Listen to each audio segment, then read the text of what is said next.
Hey everybody, Ben here from the Bonehead podcast and welcome to Print to Pitch. This is our new show where we have a look at all of the great 3D printing options out there for Blood Bowl. So we're going to dive into the Patreons, look at individual teams you can pick up from Colts 3D. We're also going to spend some time looking at some options for Blood Bowl that are not actually meant for Blood Bowl. Some great monsters, some potential star players, stuff like that. Now today we are going to be taking a look at the new Torchlight Anvil Turbo Beers Dwarf team. So this one kind of came out of nowhere. If you're on the Facebook 3D Printing for Blood Bowl group, it kind of surfaced up, but I picked this up a few weeks ago, gave it a bit of a print, painted up a dude. So what we're going to do is we're going to have a look at the set and see just how much effort it's going to take from print to pitch. Okay, so we're on the My Mini Factory page now for Torchlight. This is the only team they've done so far, although they have spoiled some, well, they just showed off some Khemri stuff that they're working on, some of which looks really, really cool. So let's have a little bit of a zoom in and see if this works. Here we go. So this is the team. In the team, you get a whole bunch of dwarves. You get 6 linemen, 3 runners, although the runners are essentially the same. There's 2 different sculpts, 2 slayers, 2 blitzers, and that death roller right there. So you've got 2 different blitzers. So when it comes to a style, when it comes to the kind of style that Torchlight are running, it is kind of cartoony.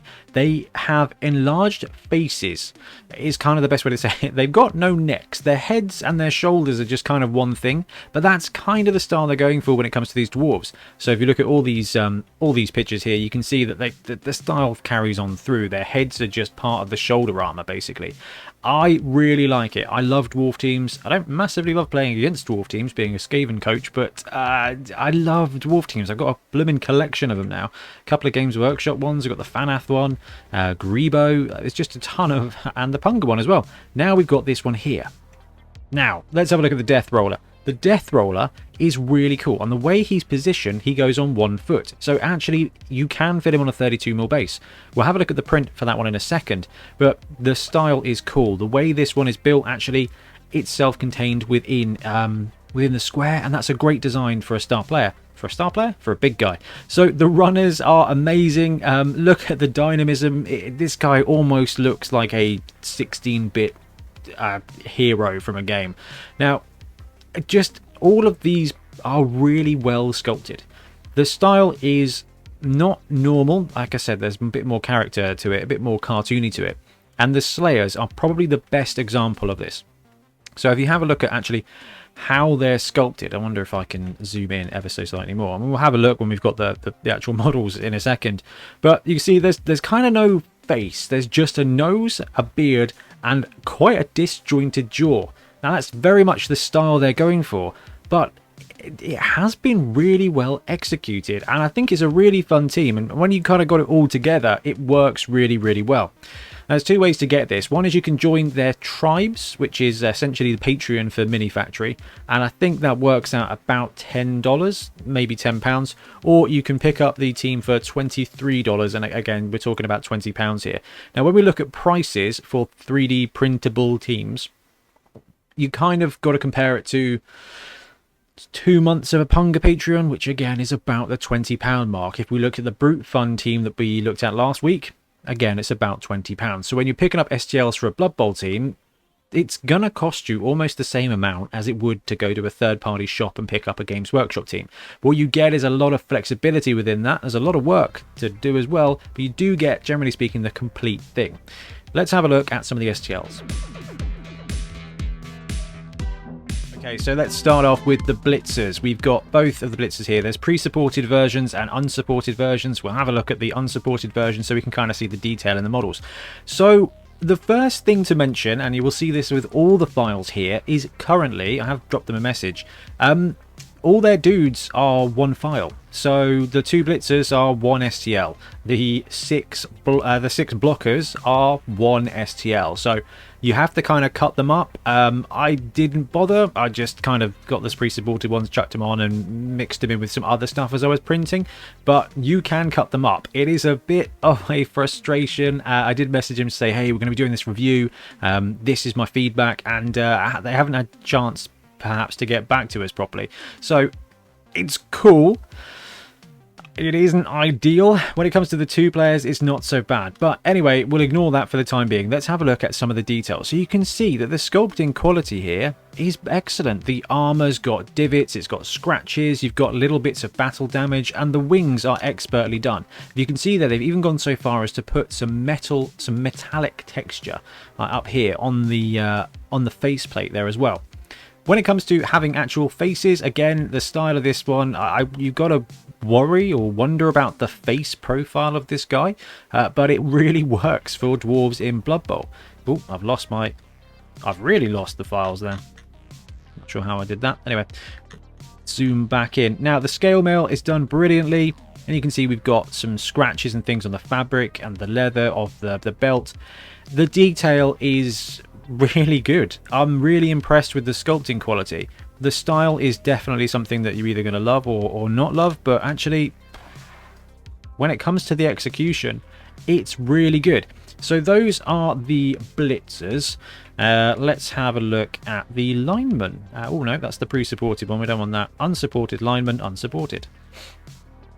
And here we go. We're going to load up and we're going to have all 6 files right there in one chunk. We'll have a look at the lineman, then we'll have a look at some of the pre-supported files as well, so you can kind of see the level of supports they've got. Now, I printed out the pre-supported versions at 100% and 90%. A bit of a spoiler there as to where the size falls for these players. And they worked great. No fails, no nothing. The only thing I did do was damage the wings, but that was on me because I used the hot water trick. Anyway, let's have a bit of a zoom in on these little dudes here. Oh dear. I'm absolutely going the wrong way. There we go. So again, all 6 of them are one file, which is mildly frustrating. Only mildly. It's not the end of the world. It fits on my plate brilliantly. If you've got a smaller printer, you may struggle. Anyway, when it comes to the poses, there's enough variety there for it to be different. They're clearly made from the same core, which is really good for a consistent team finish. Very frustrating when certain teams have got players that are clearly made with different meshes and they're different scales. These guys are all the same scale. They're all basically from the same foundation. And when you're looking at a dwarf team, you do want that consistency. The copying of certain assets is visible. So if you look at the armor, I think is probably the best thing to pick out here. So when it comes to the armor of the dwarves, you've got the same scratches, which is fine. It's not the end of the world, and you can always mirror to make it a little bit better for you. We'll do the runners quickly as well, and then we'll have a look at the pre-supported versions, and of course the Death Roller, because the Death Roller is without a shadow of a doubt one of the coolest models in this set. Okay, we've got our runner models here. So like I said, they've got a very, very characterful pose, and it's going to be a bit of a challenge, but actually the runner has got a flat foot piece over there on the far left hand side, and that's going to be the bit that goes on the actual base itself, with the rest of the dwarf just kind of floating around. This one here is completely airborne, which is why they've got 3 different designs. Now again, they're all joined, so putting them on your plate is going to take a little bit of fandangling and cutting, but you've got one goat helmet runner there whose foot is plainly on the ground in a really solid, almost Beastman running pose, and then you've got these very animated runners as well. I think it's great. The characterful element is there. You've got this cartoony kind of jumping style. You can almost hear the sound of coins being smashed out of rock with this guy's head. All right, here we go. We've got the Death Roller now. Now, size-wise, he is a decent size without being massive. We can have a look at that when we look at the actual 3D print, but the scale of it, the scale of the actual machine fits brilliantly with the dwarf. And look at the way he's actually on the ground. So the slight of the wheel and his foot's on the ground. You know, like stopping at traffic lights on a motorbike. 1 foot down, you get this kind of sway. It works brilliantly for putting on the base, and it's such a cool design. Again, some lovely texturing, some lovely detailing. You've got all the little metal textures and scratches and things. It works brilliantly, clearly using the same assets for the dwarf as well, but the Death Roller is a very cool addition to this team, and I'm looking forward to showing off the 3D model in a second. Alright, it's really important to have a look at some of the pre-supports that we get, because we need to know, one, if they work. These do work. How much you kind of lose to pockmarks and detailing, not a huge amount, and if there are any kind of structural weaknesses. Now, because they come pre-supported and unsupported, if you want to do it yourself, you absolutely can. And if we look at the way that they are on the pre-supports, which is vertically, it's kind of unusual. You normally see something at a 30 to 45 degree angle because it stops certain supports from touching the kind of fascia of the model.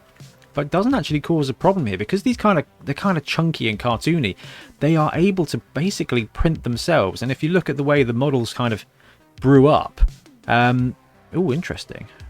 Ooh, very interesting. I'm not sure if I knew that they were hollow. That could definitely cause a bit of a problem. All right, that's definitely something to watch out for then. There is, if these models are hollow without drain holes, you're going to have liquid resin inside, and one day could explode. So, bit of a watch out there. That's a terrifying realization. Anyway, if we look at the way that's been pre-supported, you got light supports diagonally. I mean, I printed these. It worked great. There's no massive detail loss. I know you get these little flicky bits in the between, but actually they don't cause any issues. And if they cause just you the ability to print it well and automatically, that's great. I guess the only downside is where they are, again, baggage together. It can be difficult to fit a load on your plate. I mean, if you're 3D printing, then one of the fun things is Tetrising the plate and just chucking as much as you can get on there to maximize your time. Going to be a bit of a nuisance because you're going to have to spend the time cutting them up. Bit of a strange one. I'm sure they can rectify it. I really hope that they do. But the pre-supports for these models work just fine. In fact, I think it's about time we had a look at the models themselves. Okay, so the first model we're going to have a look at is the Blitzer, or is one of the Blitzers. I printed off both the Blitzers and I painted one of them up, so we'll have a look at that in a second. So, I mean, you can see I haven't cleaned this one up brilliantly. I mean, normally what happens when I do a print, I'll wash it in IPA, chuck it in hot water, take off all the supports that I can get there, chuck it in IPA again, rinse it with water, and then set. So, before I paint a model, that's when I do my final prep, which is no different than building a resin model from Games Workshop or a plastic kit from anywhere. You've got mold lines, you've got the pock marks from your sprues, you've got miscasts to fill in. This is exactly the same. The difference is you don't have to build it first, which is really useful. So you can see here we've got a little bit of supports that you're going to have to kind of track down with a knife. You can see a couple of the support mounting points, but as far as models go, this is really lovely. In fact, if you look at the detail in the helm here, it's come up really, really crisp. And the way that these models are designed with the kind of cartoony aspect, it goes really well for 3D printing. You don't have to have super definition. So this is printed with my Mars 2 Pro and on just default settings with standard resin. Okay, so nothing special here. And sometimes when I do the prints you can get the rings, but actually because of the angles, can I get rings there? You got a little bit of ring there where you can see where the different layers go. But actually the great thing is that's on a shoulder pad, so that's going to blend right in with damage. You can see all the scales, they've come up nicely. You've got a little bit of support work to take off there, and when we look at the printed and painted model in a second, you'll see that I missed a couple of those. But actually, like I said, it's no different than a standard model kit. That's just part of modeling, isn't it? So look at the scale size. This is probably the most important thing. These guys are big. They are not massive when they are on the pitch, but compared to the Games Workshop Dwarves, if you have a look at that, if you look at the kind of height, this guy's got a head above the dwarf, and from a mass point of view, much bigger. So printing these at 100% scale, they are going to be significantly larger than the Games Workshop ones. What we'll do is we'll have a look at all my painted ones, and I've also got a 90% scale too that we can compare to the Games Workshop one. So this is my painted dwarf, and I loved painting this. This was really good fun to paint. I think he's come up really well. I'm really happy with the paint scheme. It was very easy to do because, again, of that cartoony style. All the details are nice and exaggerated. So I chilled out with a UFO documentary and painted a bunch of models, just individual models, and I had a really great time painting it, and I'm really happy with how it came out. So once they're on the pitch, they don't look massive. So even though they are bigger than the Games Workshop ones, because the dwarf team is all strength 3 dudes with the exception of the Death Roller, and we'll have a look at the Death Roller in a second because it is a very, very cool model. They don't need to worry about the size being a bit bigger, okay? Like, if you put him against a Black Orc, let's line them up against a Black Orc. They're mass-wise, the Dwarf is a little bit slighter, a little bit shorter than the Black Orc. So if you're lining those up, actually it works just fine. So even though the 100% scale is bigger than the Games Workshop Dwarves, I wouldn't worry too much about it. However, I did print off the linemen at 90% scale. Now, because of the way the STLs are grouped, I used the 6 pre-supported linemen and just chucked them on the plate and resized them to 90%. Normally, when you are resizing pre-supported models, you can go up, but it might increase the size of the damage from the supports. But if you go down, you've got to be really careful with the supports because they may not hold the weight. Now, I risked it because Leroy Jenkins kind of printer, which is probably a really bad thing, and some of you out there are going to be like, Ben, stop.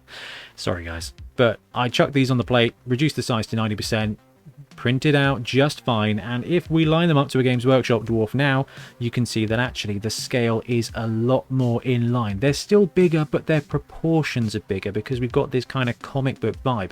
But if you line them up, if you look at their mass, if you look at the height, the 90% scale fits in a lot better with the Games Workshop ones. So ultimately, if you want them to line up with your Games Workshop models, 90% is fine. If you want to have something really chill to paint that actually comes out lovely and fits, it doesn't look out of place, just leave them as they are at 100%. The pre-supports are good to go and the models are really fun. Okay, 2 more models to look at. One is the Troll Slayer. Now, I talked about these guys having a cartoony vibe. You can see it. But because of that, these exaggerated features, these beautiful bits of printed just detail, it's going to paint up excellently. If you are a quick, fast painter, if you like a bit of contrast paint, you can paint this team in an evening without a shadow of a doubt. Like literally 1 coat of spray, you can just chuck on the contrast paints and they basically paint themselves. It's really fun in that regard. There are a lot of dwarf teams out there, but this one is probably the best to paint. Definitely more fun to paint than the Games Workshop one. Okay, so 100% scale, a little bit bigger than the Games Workshop, definitely noticeable. But if your whole team is the same scale, then you're going to be good to go. And the last thing for us to look at is the Death Roller. So this Death Roller was printed at 100% scale, same as all the other ones, with the pre-supports as is, and you can see it's come out lovely. You've got all the detail there that we looked at. You've got the texture there that's kind of like a stone metal vibe. Works really well. And the cool thing about this model is without any kind of work at all, it does just stand on its own. And because, like I said, it's kind of built to stay within its own square, when you put it on a base, I've got a 40mm base here because I couldn't find a 32 one, it chucks on there and it kind of just keeps itself to itself. It is big, okay, it is bigger, and actually printed at 90% scale it would be really, really suitable. But even at 100 you've not got a problem there. You can line it up, and as long as you've got it flat on the base, you can line up your players around it. And because it's kind of self-contained in that square, because of its profile, if you think about the fact that the base is going to be underneath like this, it just doesn't hang outside of the square very much, and because it's at a slant as well, it does a really good job of just keeping it in the zone. Really fun model and a really great design. I mean, I've yet to see a really bad Death Roller, but this has got to be, I think, one of my favorites. So there you have it, the Torchlight Anvil Turbo Beers team. Great sculpts, they are a bit cartoony, they are a bit oversized, and where it's their first team with the STLs all bundled together, that doesn't mean, it means they're not quite as easy as some of the other teams we've looked at. Hunger, for example, with everything broken down into pieces and supported if you want it, gives you a lot of variety. These guys, pre-supports, are good, they work. They're a little bit oversized, but you can still scale them down and they still print just fine. So actually, I really like this, and I am very, very intrigued to see how they go along with their Khemri team, because some of the models look really cool. Some of them, again, have got this cartoony vibe. But you know what? A team a month of this quality is something I can absolutely get behind. Anyway, let me know what you think of the Anvil Turbo Beers by Torchlight, and we'll be back soon with more Blood Bowl content. Happy printing. Thanks very much for watching. We really appreciate your support. If you want to help support the channel even further, please like and subscribe, or come join us on our Patreon. We have early access to content. We get loads of feedback from you guys, and we try and do competitions as much as we can. Or you can get yourself some Bonehead podcast merch on our Spreadshirt site. So if you want to support a team, especially for the Bonehead Championship, you can pick up a shirt, a mug, things like that. It all helps support the channel and we really appreciate it. Anyway, links below. Thank you very much. Happy blocking.